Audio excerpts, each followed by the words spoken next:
All right. 2009.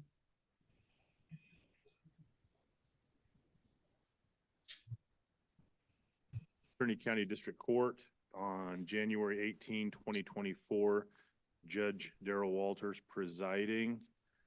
Mr. Miller, uh, you are appearing from the Kearny County Jail today on 3 probation violations.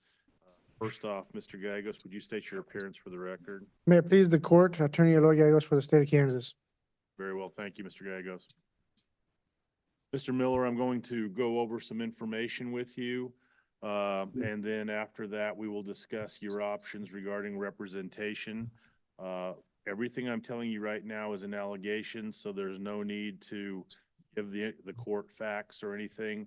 Just hear me out, and then we will see what we need to do to further this case. Do you understand, sir? Yes, sir. All right. Mr. Miller, a motion has been filed alleging that you have violated the terms and conditions of your probation. To be actually correct, there are 3 motions on file. Those cases are Kearny County Case 2022 CR 57, 2023 CR 300,008, and Kearny County District Court Case 300,012. I am going to read you the affidavit that accompanied each motion, sir. Okay. Affidavit in Kearny County Case 2022 CR 57. Affidavit prepared by Carla Murgia of lawful age, duly sworn, deposed, and states as follows, to wit, that I am a court services officer for the state of Kansas assigned to the 25th Judicial District. That Dominic Miller was placed on probation parole for a period of 12 months commencing 12/5 by the Kearny County District Court pursuant to a conviction for the crime of attempted criminal use of a financial card. That Dominic Miller has violated his or her probation or parole in the following manner, to wit. Allegation number 1, defendant was scheduled to report for activation of his probation on 12/21/23 at 2:30 p.m. at the Kearny County Courthouse in the Court Services Office. Defendant was a no-call, no-show to his scheduled appointment.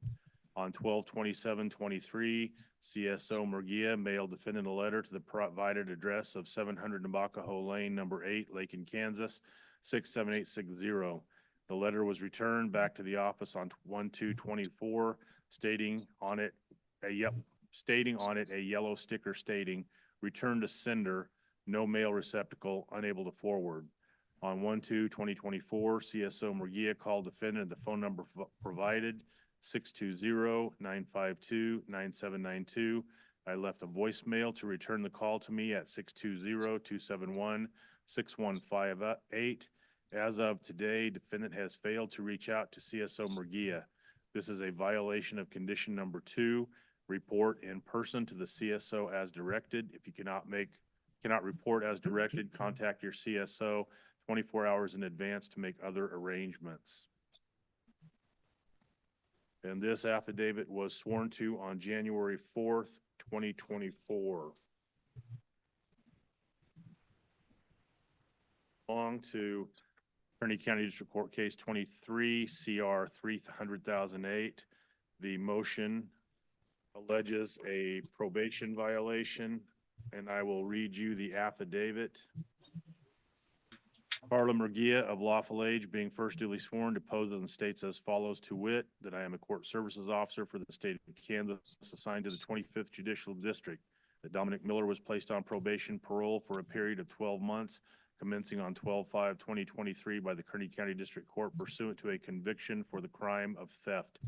That Dominic Miller has violated his or her probation parole in the following manner, to wit.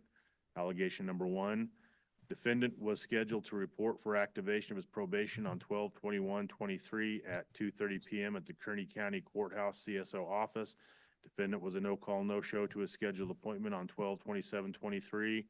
CSO Murgia mailed defendant a letter to the provided address of 700 Nabocco Lane, number 8, Lake, Kansas, 67860.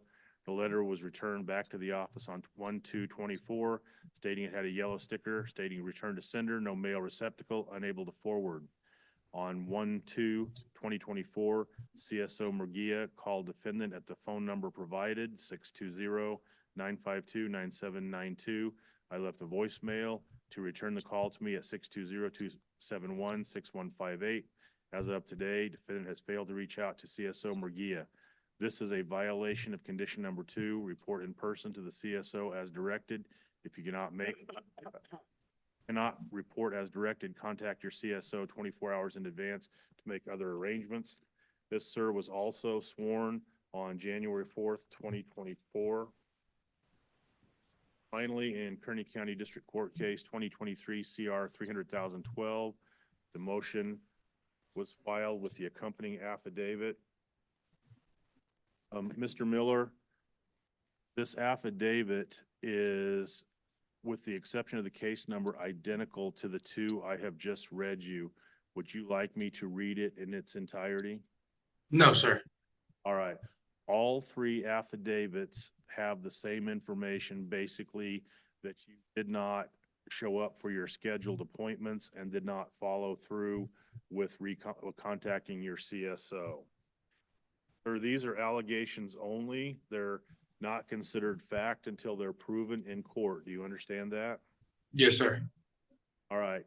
If you are found to be a probation violator, the court may place you back on probation with modified terms, may order you to serve sanctioned time in jail or prison, or may order you to serve your original sentence or a modified sentence. Do you understand that, sir? Yes, sir. All right, I'm going to advise you an alleged probation violator. You must be here on every court date. If you are on bond, you must continue to report to your probation officer. Do you understand, sir? Yes, sir. You have a right to a hearing in open court without unnecessary delay. The state has the burden to prove you have violated your probation by a preponderance of the evidence. A preponderance of the evidence means it is more likely true than not true. You have the right to have an attorney represent you. If you cannot afford an attorney, one may be appointed for you.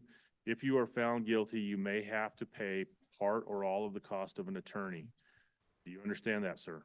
Yes, sir. With some exceptions, you have a right to confront witnesses. You have a right to present witnesses on your own behalf. You have a right to testify, but no one can force you to testify. You have the right to appeal the court's finding and disposition. Do you understand each of your rights as I've read them to you, sir? Yes, sir. How do you wish to proceed on this matter? Do you wish to have an attorney represent you? No. Okay. Do you think it's in your best interest that you not have representation on this matter? I mean, yeah.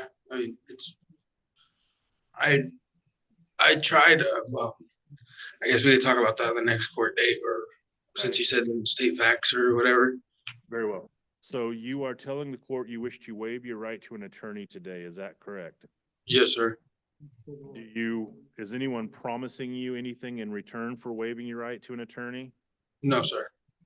Is anyone promising you any leniency to waive your right to an attorney? No, sir. Are you under the influence of any kind of medication, drug, or stressor that would make you unable to make good decisions today? No, sir. All right, the court will find that you have knowingly and voluntarily waived your right to an attorney. I will tell you, Mr. Miller, you have the right to change your mind at any time and tell the court you want an attorney. Do you understand that? Yes, sir. So if tomorrow or the next day you have changed your mind, all you need to do is let the court know. Yes, sir. All right, very well. I'll inquire Mr. Gallegos here when he's freed up and what date we need to set out.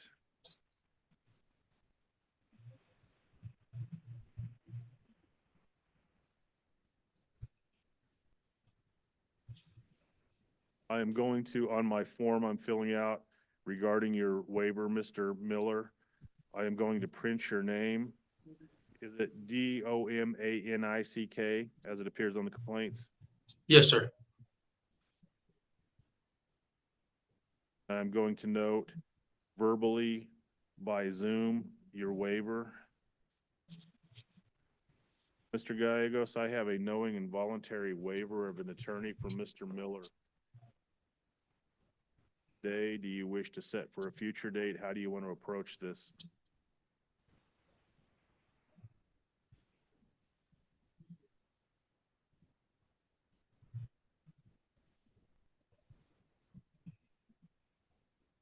Very well.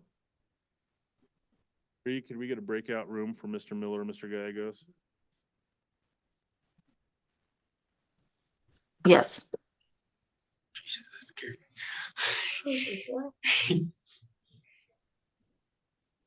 We'll go off the record until Mr. Miller and Mr. Gallegos may speak.